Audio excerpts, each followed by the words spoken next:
Hello, ladies and gentlemen. My name is Dawn Wilson from the Caribbean Edge, and I have a beautiful guest who is joining me today. Her name is Bo. Hi, Bo. How are you? How are you, Dawn? I am actually fabulous. Where are you? You're sitting outside. It's so pretty. I am. I'm sitting in Seattle. I live in Seattle, and we've had exceptionally good weather.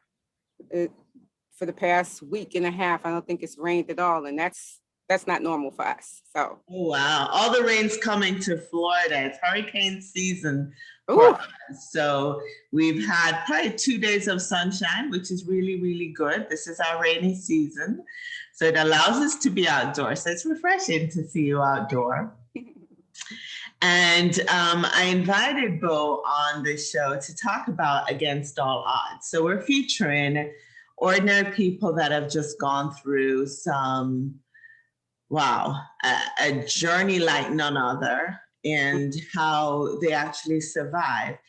Because one of the things I believe in is that we can learn so much from each other through conversation. I'm going to take Bo, back down um, memory lane, so to speak, about some of the challenges she's gone through, and hope that somebody watching this may be inspired to know that there's more to life than giving up, or you're not alone in struggles. never give up. Never give Yeah. up. Never too late to begin again. It's just not. Um, So, well, tell us about you, your childhood. Let's start there. Started my childhood. So I was born and raised in New York, Harlem, right, on 29th Street and Lenox Avenue, um, until I was 25. I don't think I left from the area between 110th Street and 155th Street. It was my entire world. My entire world. I have three sisters, two brothers. We lived with my parents in a two-bedroom apartment on the top floor of a tenement in Harlem. Um, Harlem at that time was not gentrified, of course. It was a very different Harlem. Um, it was a very different Harlem. It was hard times, you know. And as a young girl, my family. We were very poor. You know, we were very poor. You know, my mother worked. She was the super. You know, she was the person that went down into the basement and shoveled coal into the furnace so that all the apartments could get heat. You know, and for a time, my father drove a cab. Not for a long time though. He just stayed upstairs, but yeah, and so a lot of times, me and my brothers and sisters had to fend for ourselves. You know, I remember I remember hunger. You know, um, but Harlem itself, my community was amazing. Right, we were in a community with lots of Black folks. You know, where people looked out for other people, right? Outside of my household, it was wonderful for me. I worked at the Apollo Theater when I was 14 years old. I was what they call a gopher. I used to go get the performers' clothes from the cleaners, go get them food, you know. So I met a lot of amazing people, still to this day know a lot of amazing people. So outside of my house, it was wonderful. Inside my household was very different.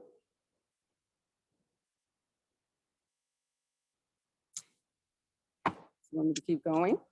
Yes. So tell us about hunger, because what was Oh, that like for you and your siblings? you know, I thank God my children don't have to experience that. Never have to experience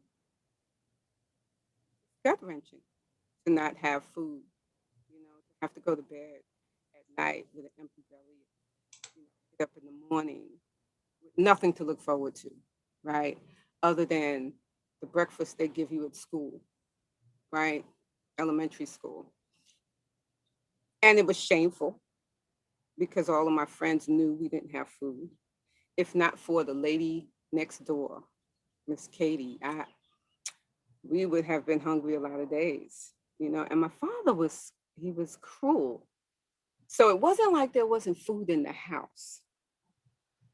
A lot of times we weren't allowed to eat it. He was very cruel. He would cook lamb chops and we couldn't eat it. They were Do you his. He'd know only why, make or two, you just never understood why? you know. Okay. So, but we knew not to ask him Why? because he was cruel. He was very cruel. Was it Um, physical? Was it mentally mm, cruel? he never was violently physically cruel. He was verbally and hurtfully cruel, with the things he would say and the things he would do, you know. Um, yeah, he could make you very miserable without raising his hand. He could. So He would would you talk. say you grew up with some fear, a lot of fear of your dad? Um, Major fear, you know, and confusion because he was my father. And a young kids, they look at television and they get their idea of what a parent is supposed to be, right? From what they was modeled in front of them. And so there was this conflict. Here is on TV, and everywhere else you see the father who is kind and wonderful and supposed to love you, right? And in my house, you see a very different picture. You have a father who is who is cruel and sexually abusive to his daughters and mentally manipulating, right? So yeah, and my mom was an alcoholic while we were in New York for as long as I could remember, right? So she was no help. I think she was just trying to survive for herself, you know? So you had an alcoholic mom and a dad that was also sexually abusive. So talk to us about that. Well, my first memory, my first real memory as a child, I was at the zoo with my mother. I know my sister was there because I remember her picking me up. And we were in the snake exhibit in the Bronx Zoo.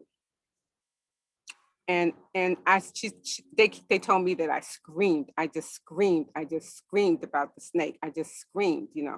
And I would wake up and have nightmares about the snake. And I would tell my sister and my mother, the snake is in my room. The snake was biting me. The snake it was a snake because I was a little child.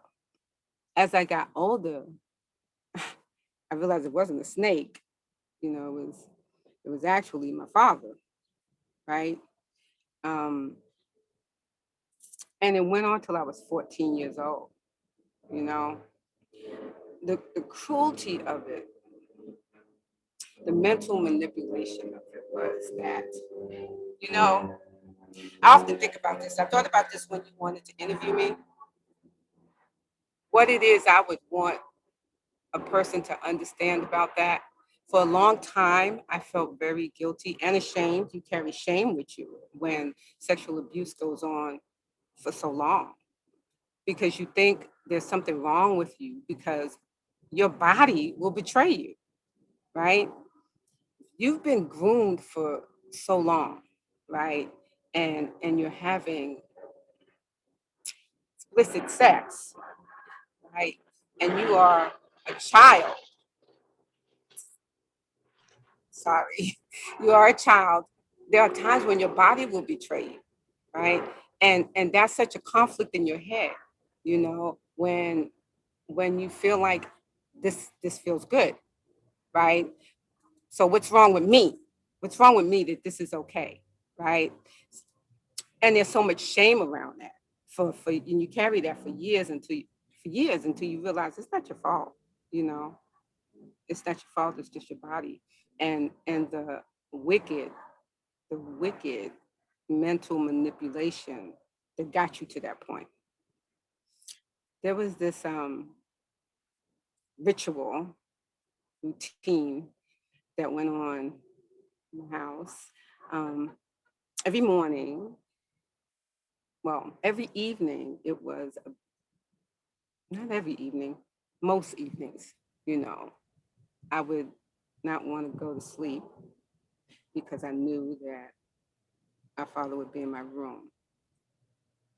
And sometimes when he did, I learned how to uh, remove myself from being there. I used to call it, when I was little, when I was younger, I called it getting behind my eyes. I used to go behind my eyes. I would close my eyes and actually look at the darkness inside of my eyes. I know that sounds crazy. It's a form of meditation, actually, is what it is, but I didn't know it then. It was just my way of not being present. Uh, but almost every single morning, there's a bath to be had. My mother would go downstairs and she'd be shoveling coal, and he would have to bathe me every morning, elementary school through middle school. So what age? What age Till, did you? till 14. No, it stopped at 14, but what age did he start? I must have been very young because it was my early memories of a snake, Yeah. always in my room, in my hand. It's just this snake was on me and it was going to get me. So from as early as I can remember, it was happening. I am And so sorry. for a while, I thought it was normal. I thought this is what goes on with all girls and and their dads, so Did you tell anyone then, or because you thought it was normal, you didn't? I told my mother once, right? And my sisters moved out of the house when they were 16, right? They were 16 and they moved out of the house. I was like, so I didn't have any sisters. Well, it was because they had experienced the same thing. So they left. But I told my mother once when I was young, and she told me she didn't want to hear it. She just, I don't want to hear that. Just go ahead on. So, I never said anything else about it. I never told anyone else, although not until later. I was 14 or 15 before I, told anyone else about it. And I never went to the authorities or anything like that. I'm so sorry you went through that. And telling your mom, you would think would be the person to tell, but you're stating she's also fighting her own demons. Yeah, I think she was also a victim, right? My mother left New Orleans when she was 13. She ran away. She was born and raised in the red light district of New Orleans. And my grandmother operated a brothel. So it's no telling what she was going through, right? And so generational curses are real. They just are real. Um, and so she ran away to New York when she was 13. 13. 13. Leaving Louisiana and going to New York, coming from whatever trauma she had to New York, getting involved with a man who was 9 years older than her, right? Um, and ultimately marrying somebody else who was sick, but he had financial stability. He took care of her. He fed her, you know. Then she had babies, and she didn't have any um, education, experience, you know. And I'm sure she saw him for the monster he was long before I was born, you know. And I think that the only way she escaped was the alcohol, you know. I remember having to go get my mother from the hallway, sleeping in the hallway, passed out, so that's how she coped, and I wasn't angry at her, I just felt sorry for her. I felt sorry for me and I felt sorry for her, you know. And I didn't understand why she stayed. I didn't understand why she stayed. And are your parents still alive? Okay. So Father died. at any point was she okay enough in your adult life for you to Mhm. have that conversation with her? Yes, yes. She when I came to Seattle, I'll tell you about that later. When I came to Seattle with my daughter, she came shortly after. She came shortly after once I got situated because she was attached to my daughter, and I think she always wanted to get out of New York, didn't have the means, right, or know how. And so when I got here, she came and she wasn't drinking here. She got here, she wasn't drinking, so she was well. You're breaking up a little bit. When she came to Seattle, she wasn't drinking, right? So she had a chance to normalize and heal, right? And we were able to have conversations and mend, you know, between us. Okay. So, um, did she ever apologize? What was it like? Were you at peace after that conversation? I was at peace. I was at peace with her before that, to tell you the truth. I always felt like I always thought about what her life must have been like, before she came to New York. She never talked about it, but I could only imagine, right? Um, so I was already with peace about it, but we had a very strong relationship when she came here, you know, and we talked about him, and he came here once. He was sick and he wanted to see my mother, and she, for whatever reason, wanted to see him, and they were in it was my house. I was like, I'm never sleeping in the house with them. He cannot stay here with me, Ma. I can't have him. I I can't. I just can't. Um, but she really needed to see him, and I think it was because she was sick. She had cancer, and she wanted to get something settled, right? And so I went and I stayed in a hotel. I said, because I can't be in the house with him. You can work that out with him there, but I can't. I don't want to see him. You're a great woman. He wouldn't have been in my house at all. It was for her. It was Yeah. it was for her, and because she was sick. But I tell you what, before he passed away, he was in California at my brother's house, and I was 8 months pregnant with my son. And I felt compelled. I hadn't seen him in years. I hadn't seen him in years.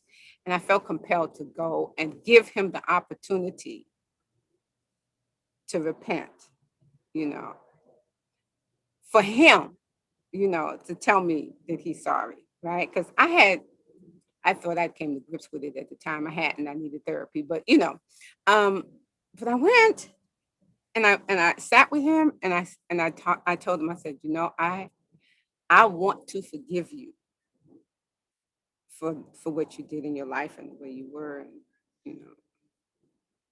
He said, for what? I didn't do nothing to you. You didn't want. It's like, well, you could take that with you to hell. And then I was free, Wow. you know. Then I was free. Yep. Wow, bro. My heart bleeds. It was I don't. rough, but I was free. I was like, I gave him the opportunity. I just not long ago found out he wasn't my father. Wow. And how did you find that Ancestry.com. out? And oh my God. Oh I took an wow. ancestry. So your mom never told. Nope. Nope. I took an ancestry.com test and all of these cousins came back. I was like, who are these people? I don't know these people, you know? And so I called them. Yep.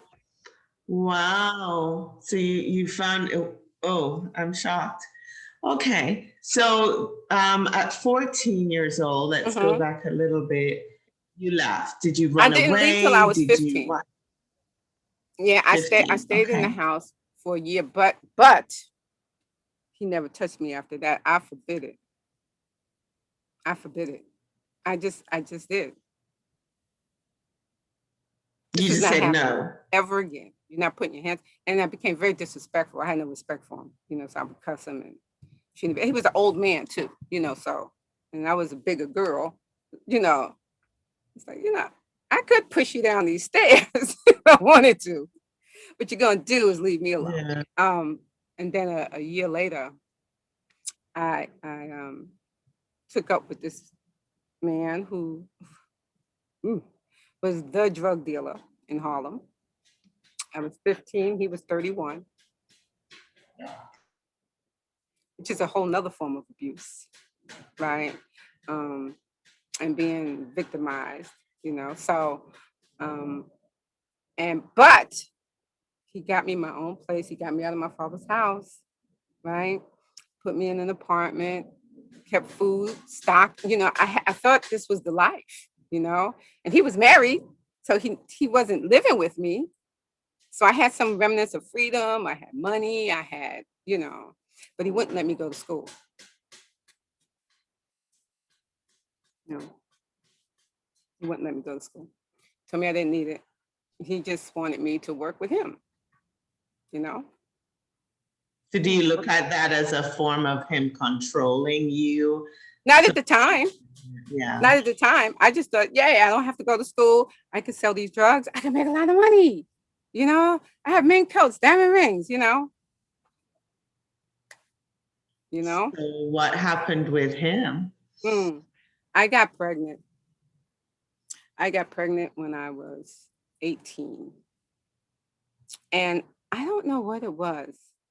He became very possessive, right? And violently so. And I think it's because once I had my daughter, I became more verbal, right? I started thinking about what I wanted for her, but I didn't want to do anymore. I was afraid I would go to jail, and have to leave my daughter, and I didn't want to do that. And I was talking back, and he was a big man. He was 6'11" and built like a Mack truck, and I'm 5'4", so and he was very violent, and so he became very abusive. It was like, yes, you have this beautiful apartment, and I don't want you out of it. This is where you stay. If you're not working, this is where you at. So that's where I was for a long time. And he'd have a bad day and he would come and beat me up. And then he started staying over at my house, which was horrible. It was horrible. And the ultimate was he had all these rules. He one time put something on my refrigerator called Ray's Rules, right? Ray's Rules.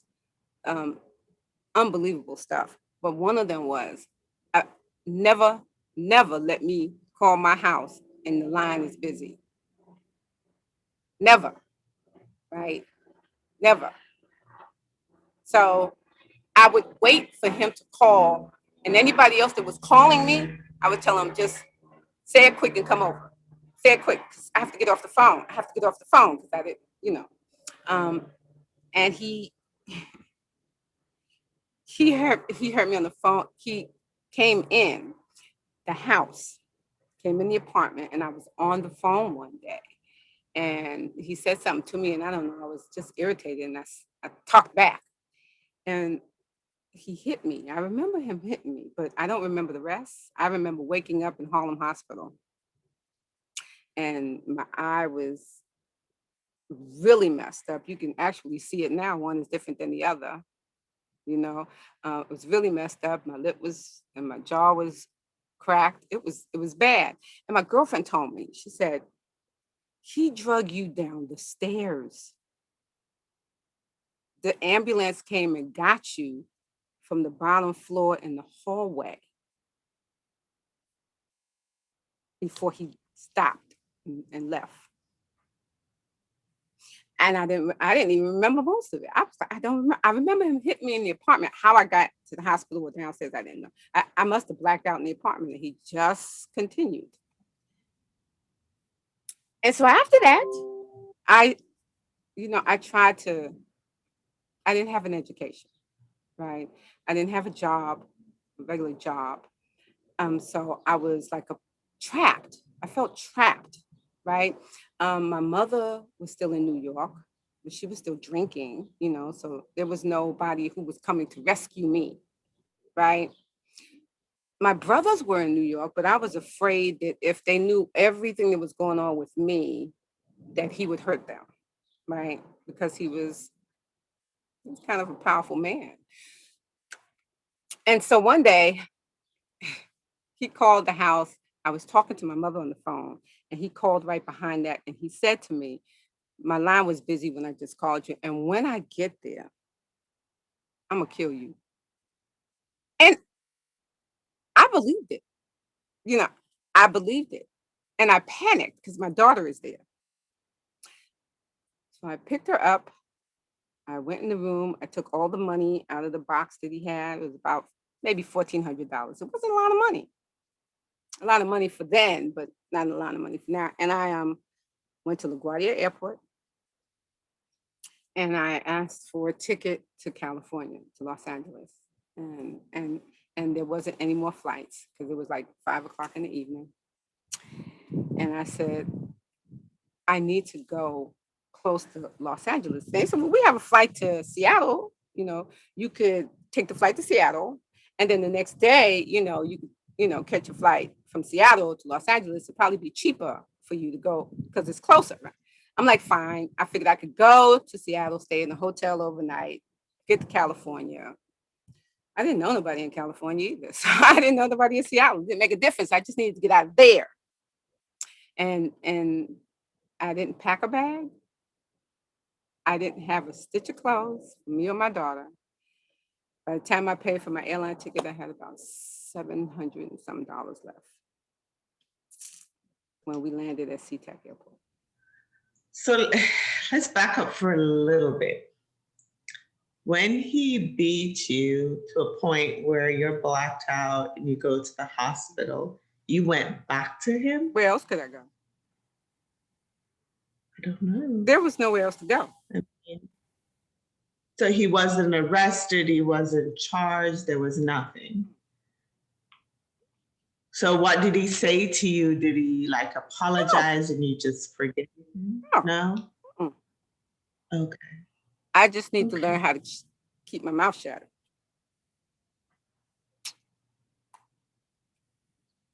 Okay.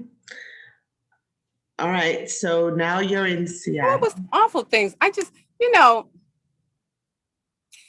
we would go out, right? He would have me, he had a club. He owned the club. He would have me come down to the club, right? And if somebody looked at me, if I looked at anybody, just looked at one of his friends or one of the guys or anything like that, I was in trouble. I couldn't look at nobody. I couldn't talk to anyone. It was terrible. So, but I didn't have anywhere else to go. I was 18. I didn't have friends because I was isolated, right? My sisters were in New York, right? But you got to remember, they left when they were 16 too, right? So they were struggling. They were struggling, and I couldn't go to them. I couldn't go. So there was nowhere else for me to go. And that's how I ended up just one day snapping and leaving. I didn't know what I was going to do when I got here or anywhere else. Okay. So what happened in Seattle? I got to Seattle and I took a cab to downtown Seattle because I was looking for a hotel. And of all the hotels, I stayed at the Mayflower Hotel. This is one of the most expensive hotels in Seattle, but I don't know. So I get me and my daughter to the hotel. I check in, right? And it dawns on me, I don't have any clothes. I don't have any clothes. My daughter doesn't have any clothes. I don't have any diapers. I don't have anything. I don't have anything, right? And she was 4. So I'm like, okay, I need to go get a change of clothes, at least a change of clothes. some milk, something to eat, for my daughter. Came out the hotel, went around the corner. There was a department store right there, Nordstrom's. Again, of all the stores, the most expensive store in Seattle. I don't know. I don't know where I am. So I go in the store and I'm looking around, and this man walks up to me. Jim Nicholson was his name, in a suit, black man, suit. And he says, "You okay? You look like you need some help. Can I help you?" And I don't know what it was. I don't know what it was about him or what he said, but I melted. I had a meltdown. I had a meltdown. It just all of a sudden hit me. Do I need some help? Oh my God. I really do need help. And that's all I kept saying. I really do need some help, and I just was crying. And he turned out, Jim Nicholson was the store manager, and he was from New York. And he took me up to his office, and he asked me what was going on. Like he thought maybe somebody hurt me, or, I was a runaway because and so I told him my story. And he was like, so you're at the Mayflower Hotel. I said, yes. You you don't have a job. You don't know nobody here? I said, no, I don't know anybody. I have my daughter. I just couldn't stay there no more. I was scared he was gonna kill me. I thought he might hurt my daughter at some point, and I just couldn't do it. And he was full of compassion. I mean,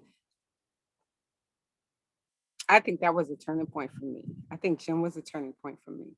And he introduced me to a friend of his in human resources there. And he gave me a job, just gave me a job in merchandise inventory.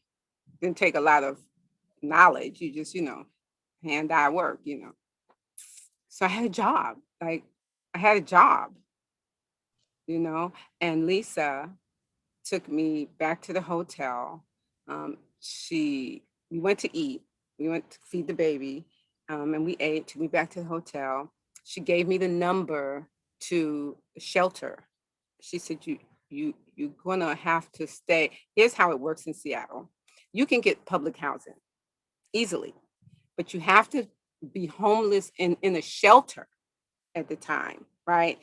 For at least, I think it was a month.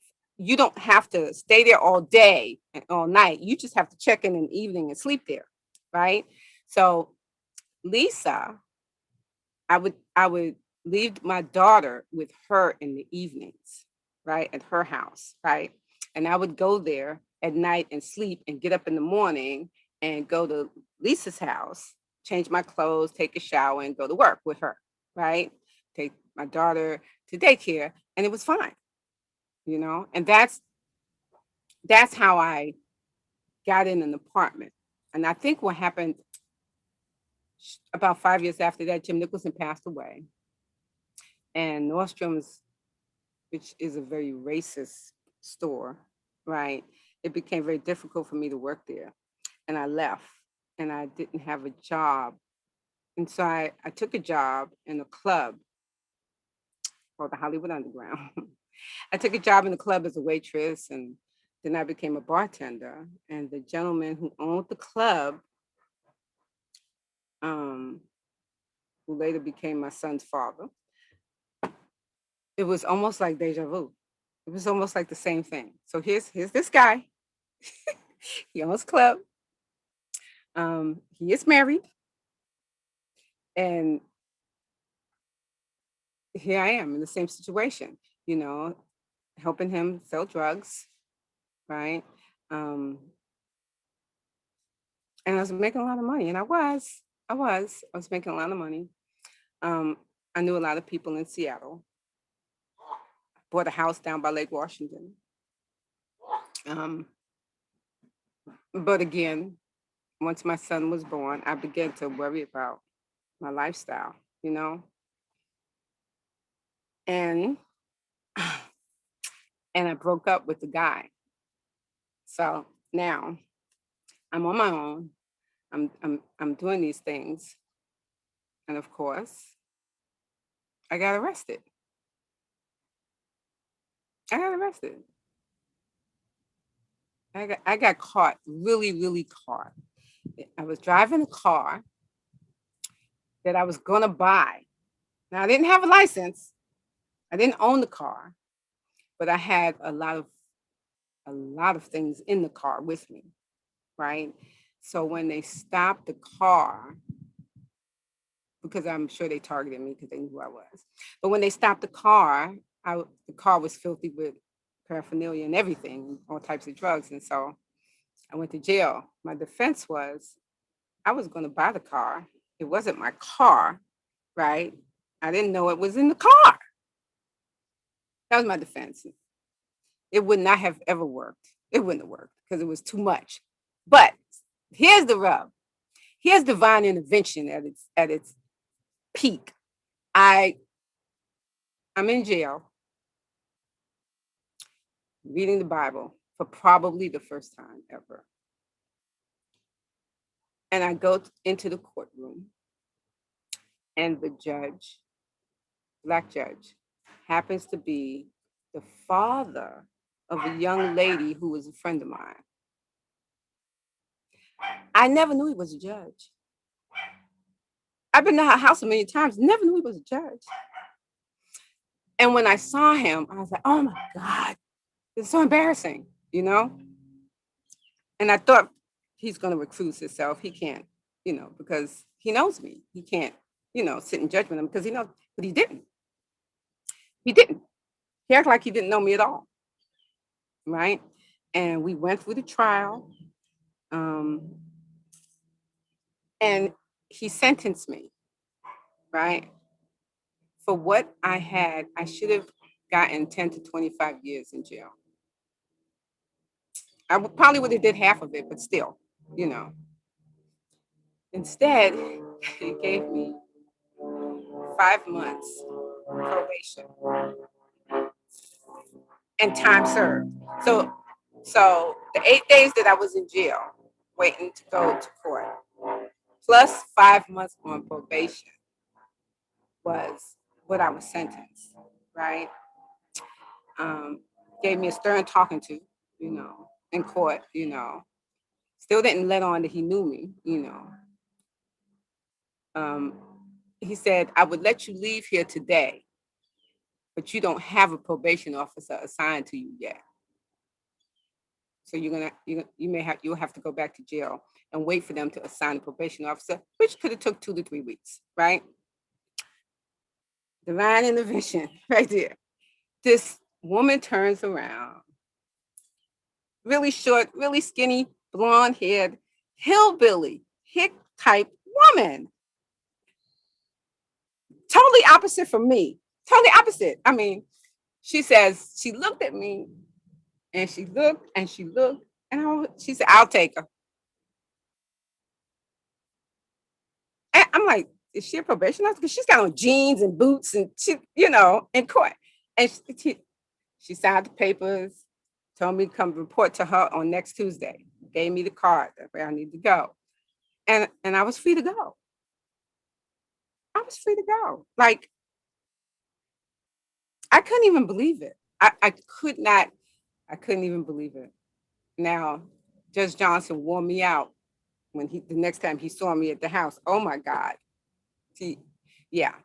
But Mary Rayburg, that little girl, that woman, and she is still my friend to the day. Still my friend to the day. She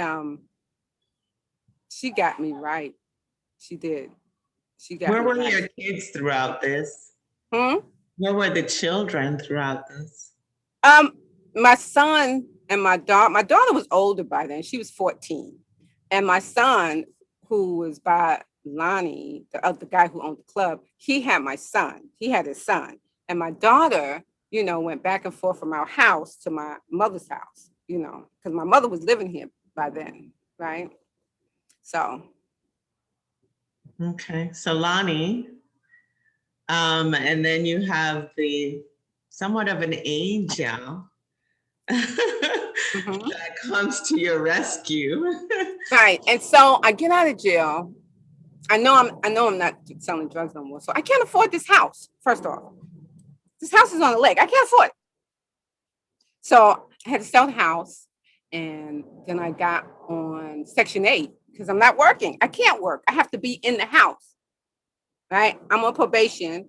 Mary gave me house arrest. So I got to be in the house. I can't be, anywhere. So I got an apartment in Renton for those five months in total solitude because I wasn't with anyone. The people I knew was doing other things, and I couldn't hang around them. So I was in the house. I think that changed everything for me because it really gave me an opportunity to look at myself and decide who I wanted to be and what I wanted for my life. And I realized that I needed to change my thinking in order to get it, right? And so those 5 months really changed me. They really changed me. And once your energy changes, the, the circumstances change. They say the teacher doesn't come until the student is ready, right? And so once I got my mind in a place where I was ready, to live a different type of life, and I start believing that I could, and I start believing that I deserved it, right?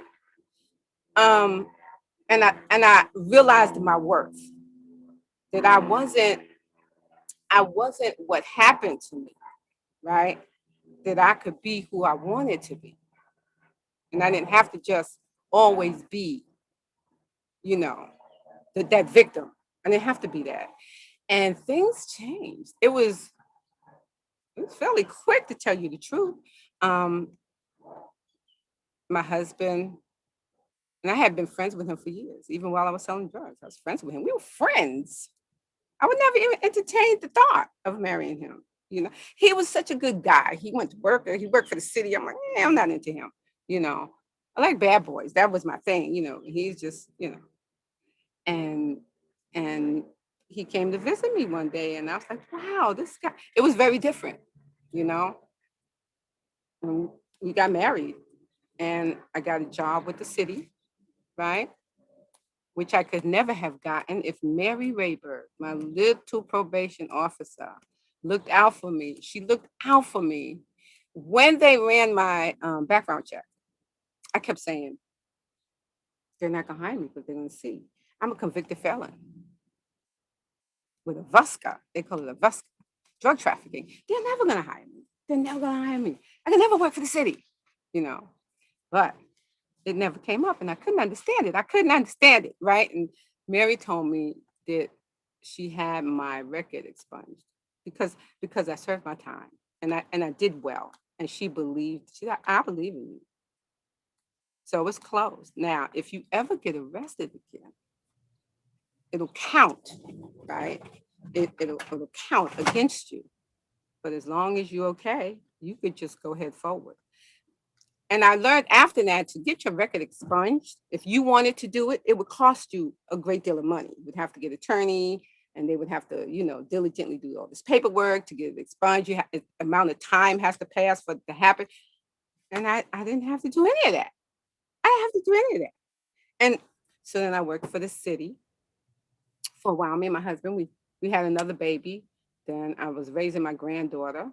And then he had a child from previous relationship that he took custody of. And it's like, gosh, in like 2 years, all of a sudden, there are 4 kids Mhm. and married. How'd that happen? You know? So back up a little bit, because I love to talk about love, and we've talked about a lot of hardcore stuff. So Right. did your husband always like you, love you? No, absolutely not. When I met my husband, he was engaged to someone else. And it was a circle of us. We were friends, right? We were all friends. We would hang out together, we would party together, but it was absolutely no, it wasn't. And his friends was trying to hit on me, but he never did. It was nothing. I'm telling you, it was not. It was not until just one day. And he had been to visit me many times, right? We were good friends. Anytime I moved out of some place and moved into another place, him and them, they all came, got my furniture, moved me. So what happened? It just happened. We were at a, we was at a club. I was at a club and I was on a date with somebody else. I didn't like the guy. And we were dancing, me and the guy. And then I went to the bar to get a drink and a slow song came on. I was like, oh, this guy's gonna ask me to dance with him. I don't want to, you know. And I saw Charles. And I said, Charles, come here. Dance with me because I don't want to dance with this guy. I do not want him to put his arms around me. I just don't. And so he said, all right, all right, all right. So we're on the dance floor, we dancing. And it was a different vibe. It was a different vibe, but we didn't say anything about it. You know, about a week went by and he called me and said, hey, what you doing? I said, I'm in the house. He said, well, I'm gonna come by. I said, okay, bring me some cigarettes. You know, that's nothing different than anything. Because he was dating a girl at that time. Him and his fiance broke up. He was dating a girl that lived in my neighborhood. Frida. I knew her too. Anyway, so he stopped by to bring me the cigarettes and we were drinking some coolers and he said, so what was that about at the club? I was like, I don't know. I don't know what that was about. You know, weird, you know. He said, well, I've been thinking about that. I said, I have too, but I don't know, you know. And then he would call me and we would talk about it some more. But see, he's very popular in his group of friends because he goes to work and he's in the profession that he was in, he was very popular with the ladies. I was like in the streets, very popular with the guys. Everybody knew who I was. So, and we would talk a lot about, like he knew a lot about my stuff. I knew a lot about his stuff, right? So when we started talking about us together, it was like, I know you. It's not gonna work because you're not gonna be right. And he said, well, if we start dating, we got to make a promise that for at least 3 months, we would just see each other. Won't be nobody else. I said, okay, we could try it. And all of my friends said, this is the craziest thing in the world. You and Charles, that's not gonna work. That's crazy. Y'all are crazy, you know. And so Here you are. maybe I don't think it was I don't think it took 2 months. I don't think it took 2 months for the two of us to realize that, we were going to be together, right? And it wasn't a year. It wasn't even a year that I moved in because he had bought a house and I moved into his house. And a year after that, we were married. Wow, Bo. So amazing. I'm so glad we went down this path because as you're talking about your love story, I'm thinking about this Jamaican song, what one dance can do, and all my Caribbean people can relate to it. It just took that one dance. It did. It was the weirdest energy. It was the weirdest energy, I can't even explain it. I can't. You've had some angels in your life after all you've been through. I did. And, I tell people, I tell women all the time, I used to talk to young girls that were incarcerated. Mary used to put me in this program where I would talk to them, right? Because they were selling drugs. I would talk about how a man can influence you into a lifestyle, right? That you think is glamorous, wonderful. It was so awesome, But in the end, look at where you are. Look at where you are. And you can have something better than this, right? I know you don't think you can, once you're in the system and you don't have no education and this, that, and the other. I tell people now all the time, I'm not ashamed of that at all. They'll say, oh my God, so you handle all the grants for the county? $10 million budget? What? Oh my goodness. Oh my goodness. How in the world? You're awesome. This, that. I said, I'm a convicted felon. What are you talking about? You don't know. You don't know. You know what you see now. You see the house, you see the husband, kids, and all that stuff. And you see my job. Yeah, you see that now, but no, I just learned how to begin again. right? From where I am, anywhere I am, I can start from there, right? We opened up our restaurant 25 years ago, right? From our backyard, right? From there, and we're still operating it, right? What's And the name of the restaurant? the original Phillies in Seattle, very famous. And we have clients from all over. Danny Glover flies in to get our cheesesteaks. It's crazy, you know? I mean, so with much with much prayer and supplication, you can start over. You can always begin again. I think it's a mindset, right? I think it's a decision. It's the hard decision, you know, um, to look at yourself, right? When you look at yourself and realize um, where you are and decide where you want to be, make a choice. When you make a solid choice for yourself, I think that the universe complies, right, with your thinking, you know. And so when I decided, hey, I think I want to get in the beauty business, you know, I think I want to be in the beauty business, and I started wearing eyelashes, but they would hurt my eyes, and I couldn't understand why. Everybody else wears lashes. Why are they hurting my eyes? But it was the plastic vein. It was the plastic vein. Oh my God, a bee. The plastic vein that they make the lashes with, right? Um, was irritant. It was irritant to my eye, and so, and I wanted to wear them so bad, right? And I met a young lady on the train, right?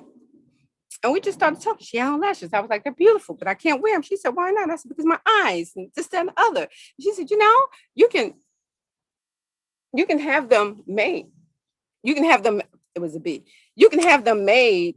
Oh my God. I'm sorry. There is a bee buzzing around my head.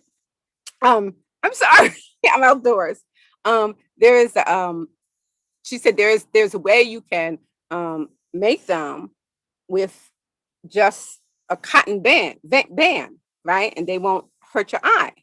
And I said, really? She said, yeah, I can show you, And she gave me her card, and I went to her house, and she showed me, right, how she did it.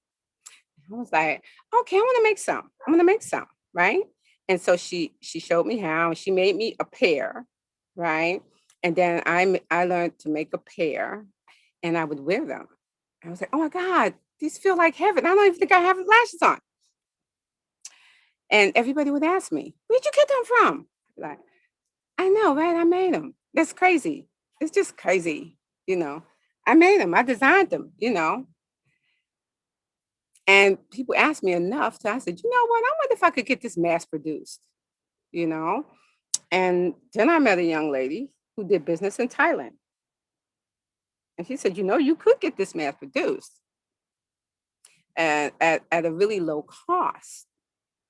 And so I met her, and we did that, called Thailand, talked to some people. They sent me a sample of what I wanted and how I wanted it made. It took a while. It took a while to get it exactly like I wanted it, but it turned out amazing. I was like, look at that. That's amazing, right? And then I started a online beauty supply business during the pandemic, right? Because you could, who wanted to go to the who wanted to go out of the house to buy anything? And at the time, my hair was long. I just recently cut all my hair because I wanted my natural hair to grow out. Um, and I needed products, and I needed, things, right? And I have a lot of friends who are makeup artists and um, in the beauty industry, hairstylists, and what have you. A girlfriend of mine is the makeup artist for Taraji P. Henson, right? So I know a lot of people who move in that area. And I said, man, I wish I could buy some beauty products online. And yes, you can get them at Target, and sure you can get them from Macy's, and sure you can get them this way, but it would be so cool if I had my own beauty supply place online. That'd be so cool, you know. And so I looked into it and did it, you know. I didn't know if it was gonna work, you know, and I'm not making $1 million a year, right? But but it's amazing to me to be able to set my mind on something and see it.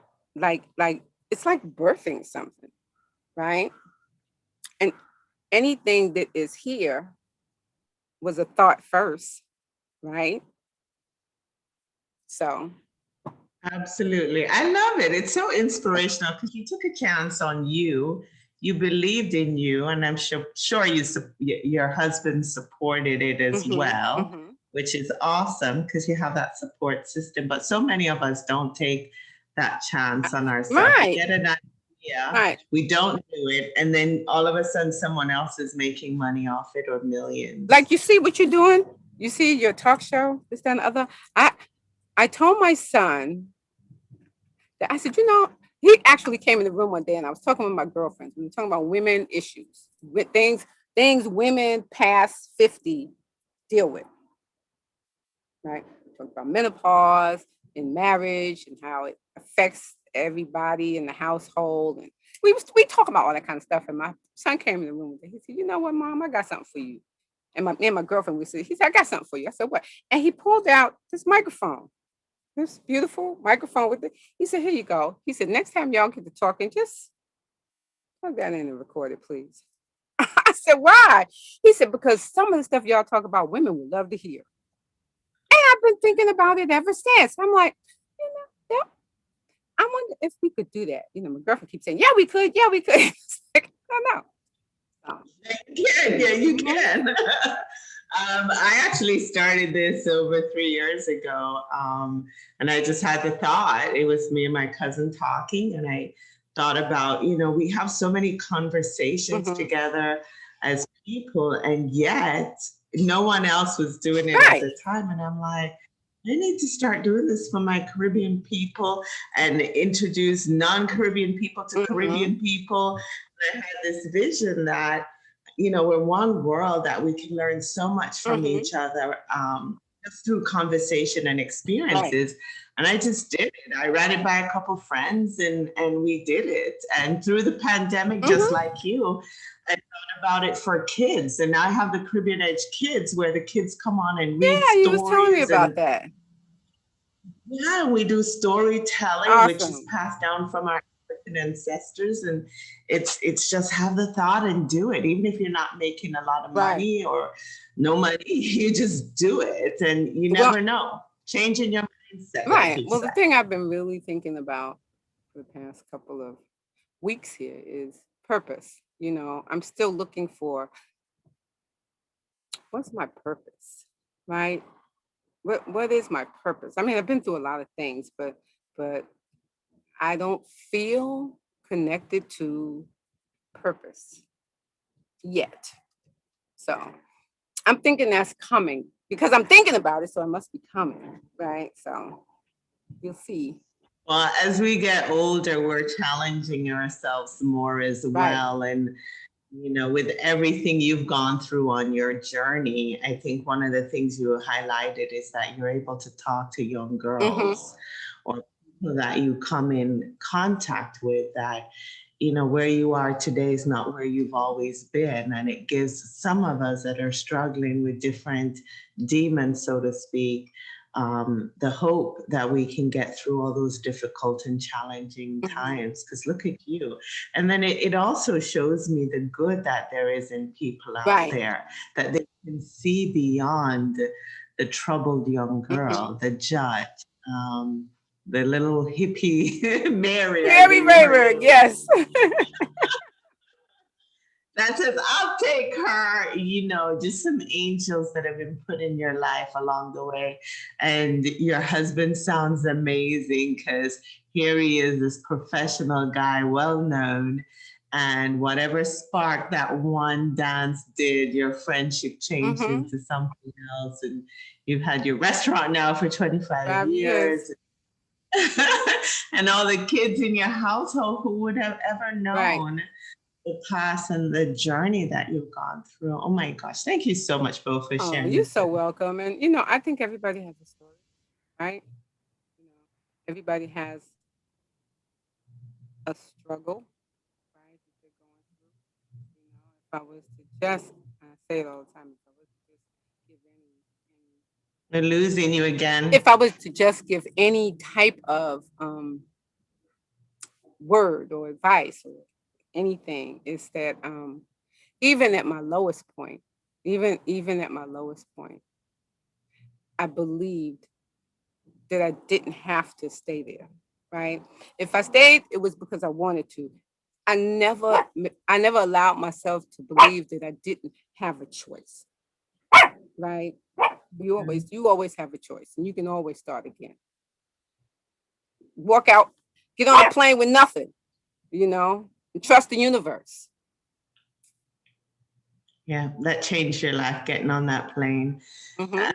Thank you so much. Anything else you want to say imparting to us? Um, no, I'm fine. If you're looking for lashes, though, if you're looking for beautiful mink lashes with a cotton vein, up to 25 wears a pair, Beaux, BEAUX dash beauty, BEAUTY.com. Thank you. And you are amazing. Thank you so much. You're And so so welcome. my heart goes through out to you in so many different stages of your life, especially as a little girl. There's no excuse for what people do to abuse children, especially when we're here to protect and guide them. Mhm. And you are a beautiful soul. Thank Because you. you end up taking care of your mom and looking beyond what she ignored as a mother. And a lot of us can't connect to it, and a lot of people will connect to it because it shows the strength that you are of a woman. So thank you Well, so much. it's the only way to break a curse. Yeah. It's And the I only thank way to Charlie and change. Bowie for connecting us as well. Yes, yes. Thank you, Charlie. Thank you, Charlie. All right. Thank you so much. And thanks to your amazing family for sharing you with us. Oh, I'm no so problem. glad we're connected. So glad to Thank you. meet you. Remember to share this episode. Thank you for tuning in, and know that we pull inspiration from each other, and there's nothing you can't come. Like Bo said, change your mindset, change your surroundings, do it safely, first and foremost, and just know you can do it with God's guidance. Thank you. Take care. You're so welcome. Have a lovely day. Bye-bye. Bye-bye.